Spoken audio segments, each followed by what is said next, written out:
अभिले नायंगावाने रंगावाना लागो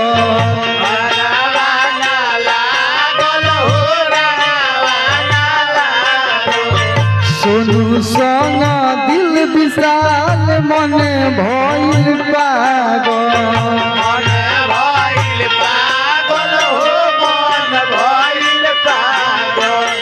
अभिले नायंगावा में रंगावाना लागो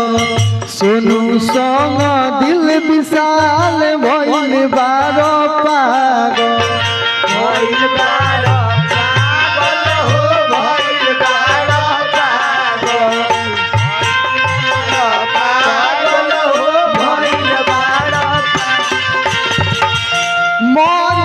पर